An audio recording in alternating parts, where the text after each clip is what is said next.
ఆంధ్రప్రదేశ్లో ఎన్నికల సంఘం పర్యటించి ప్రభుత్వానికి గట్టి వార్నింగ్ ఇచ్చింది. ఉన్నటువంటి లోపాలను కనుక త్వరలో సరిదిద్దకపోతే దానికి సంబంధించిన పరిణామాలు చాలా సీరియస్గా ఉంటాయని చెప్పి వార్నింగ్ ఇచ్చింది. ఇందుకే ఏంటా లోపాలు? ఆ లోపాల్లో ఒకటి దొంగ ఓట్ల. ఈ అంశానికి సంబంధించి మనతో మాట్లాడడానికి ఈరోజు మనతో పాటు ఉన్నారు senior journalist, senior political analyst C S Rao garu ఉన్నారు. వారితో మాట్లాడదాం. నమస్తే అండి. నమస్తే సుజన్య.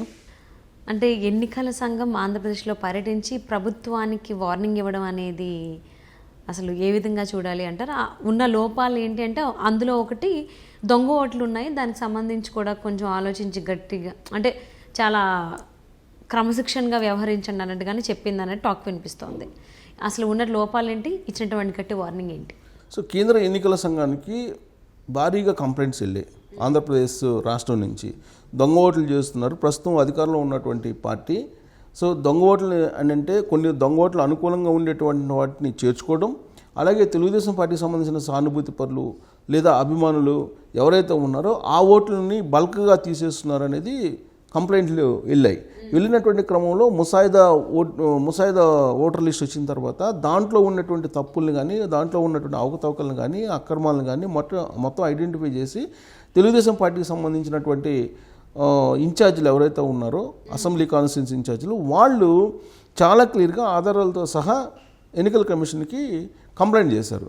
కంప్లైంట్ చేసినటువంటి క్రమంలో ప్రతిగా వైఎస్ఆర్ కాంగ్రెస్ పార్టీ కూడా కంప్లైంట్ చేసింది. ఇదంతా కూడా తెలుగుదేశం పార్టీ చేస్తుంది, అది మేం కాదని చెప్పి చేశారు. సో ఇలా ఒకరి మీద ఒకళ్ళు కంప్లైంట్ చేస్తున్నటువంటి క్రమంలో కేంద్ర ఎన్నికల సంఘం చాలా సీరియస్గా ఆంధ్రప్రదేశ్ రాష్ట్రం మీద దృష్టి సారించింది. ఆ క్రమంలో ప్రత్యేకమైనటువంటి బృందం 2 రోజులు పర్యటించినటువంటి సందర్భంగా కొన్ని చోట్ల అవకతవకలు ఉన్నాయి, అక్రమాలు జరిగాయి, ఓటర్లు తీసివేయటాలు, తొలగించడాలు ఇవన్నీ కూడా జరిగాయి, అలా జరగడానికి లేదు, అలా జరిగితే కనుక చర్యలు చాలా కఠినంగా తీసుకోబడునని చెప్పి వార్నింగ్ ఇచ్చేసి ప్రత్యేక బృందం ఢిల్లీ వెళ్ళిపోయింది.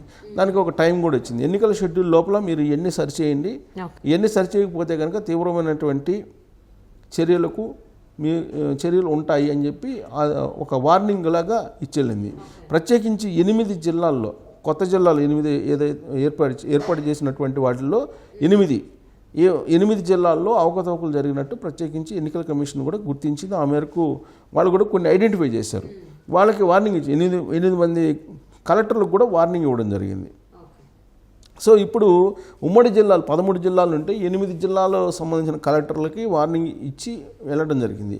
అయితే దీని మీద నిమ్మగడ్డ రమేష్ కుమార్ మాజీ ఎన్నికల రాష్ట్ర అధికారి ఎవరైతే ఉన్నారో ఆయన ఆల్రెడీ కోర్టులో పోరాడుతూ ఉన్నారు. చాలా దారుణం జరిగింది ఆంధ్రప్రదేశ్లో. బల్క్గా తెలుగుదేశం పార్టీకి సంబంధించినటువంటి సానుభూతి పరుల ఓట్లు తీసేస్తున్నారు. పైగా దానికోసం ప్రభుత్వం సొమ్మునే ఒక ప్రైవేట్ సంస్థకి ఇస్తున్నారు అని చెప్పి ఆయన చెప్పడం జరిగింది. సో ఈ ఓటర్ల ప్రొఫైలింగ్ అనేది చేస్తున్నారు. రామ్ ఇన్ఫోటెక్ అనేది ఒక సాఫ్ట్వేర్ కంపెనీ. అది ఇప్పుడు దుర్వినియోగం చేస్తుంది. అది హైదరాబాద్ బేస్ చేసుకుని ఉంది. వారి డొమైన్ నుంచి బల్క్గా ఫామ్ 7లు వెళ్ళాయి. సో ఫామ్ 7ను పంపించి తెలుగుదేశం పార్టీకి సంబంధించినటువంటి ఓటర్లు కొన్ని లక్షల మందిని తీసేశారు, సానుభూతి పరుల ఓట్లు అని చెప్పి ఆయన ఆల్రెడీ పోరాడుతున్నారు. కంప్లైంట్ కూడా చేశారు ఎన్నికల కమిషన్కి. అలాగే న్యాయ పోరాటం కూడా చేస్తున్నారు.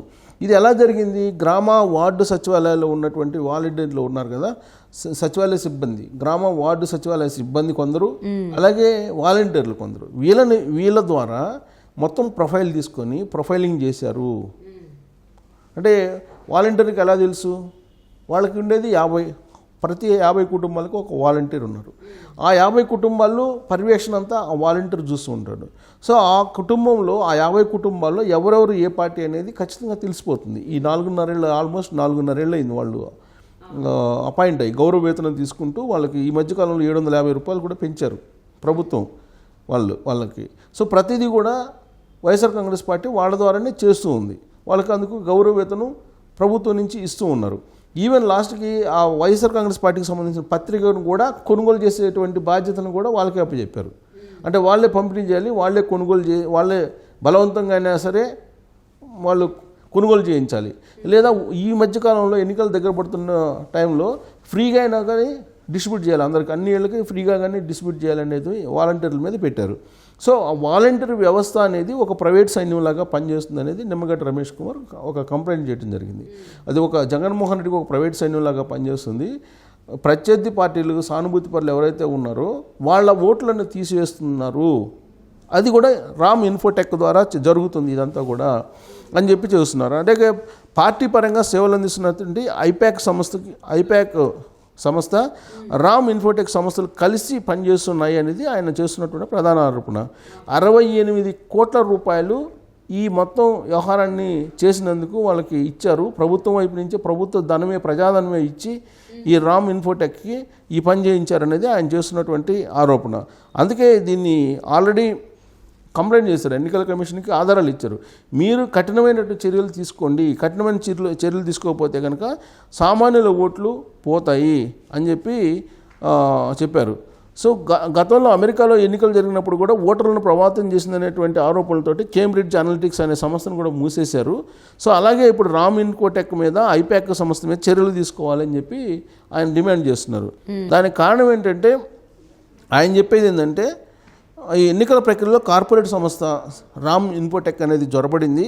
అది వ్యక్తుల సమాచారాన్ని, వ్యక్తిగత గోప్యతను, వ్యక్తుల యొక్క సమాచారాన్ని తీసుకొని అనైతికమైనటువంటి పనులు చేస్తుంది. అనైతికమైన పనుల ద్వారా డబ్బులు సంపాదిస్తుంది. మన వాళ్ళు ఎవరు, మన వాళ్ళు కాని వాళ్ళు ఎవరు అని చెప్పేసి వేరు చేసేసి ఓటర్లని ప్రొఫైలింగ్ చేస్తుంది. సో కాబట్టి వాళ్ళ మీద చర్య తీసుకోవాలని చెప్పి ఆయన ఒక కేసు కూడా వేయటం జరిగింది. కేసు వేయడంతో పాటు ఆయన ఎన్నికల కమిషన్ కూడా కంప్లైంట్ చేశారు. సో ఈ మొత్తం వ్యవహారం మీద ఎన్నికల కమిషన్ అయితే చాలా సీరియస్గా పరిశీలిస్తుంది.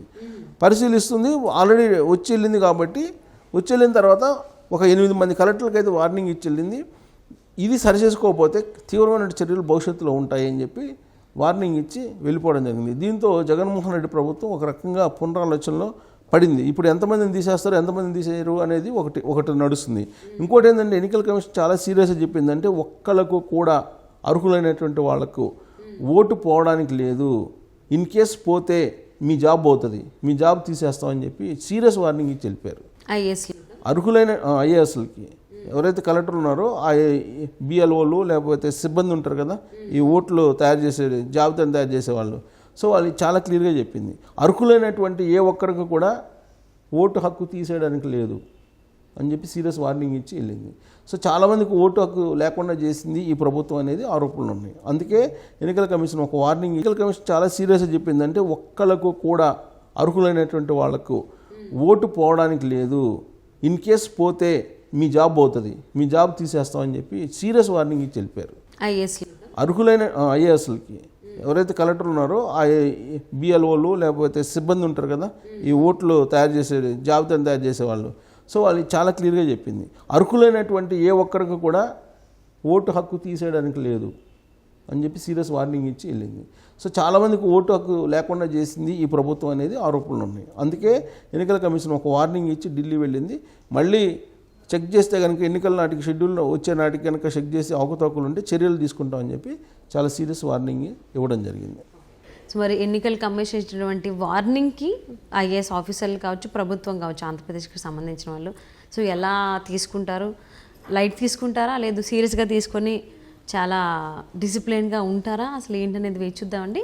And thank you so much for spending your valuable time with C S Rao garu. Thank you.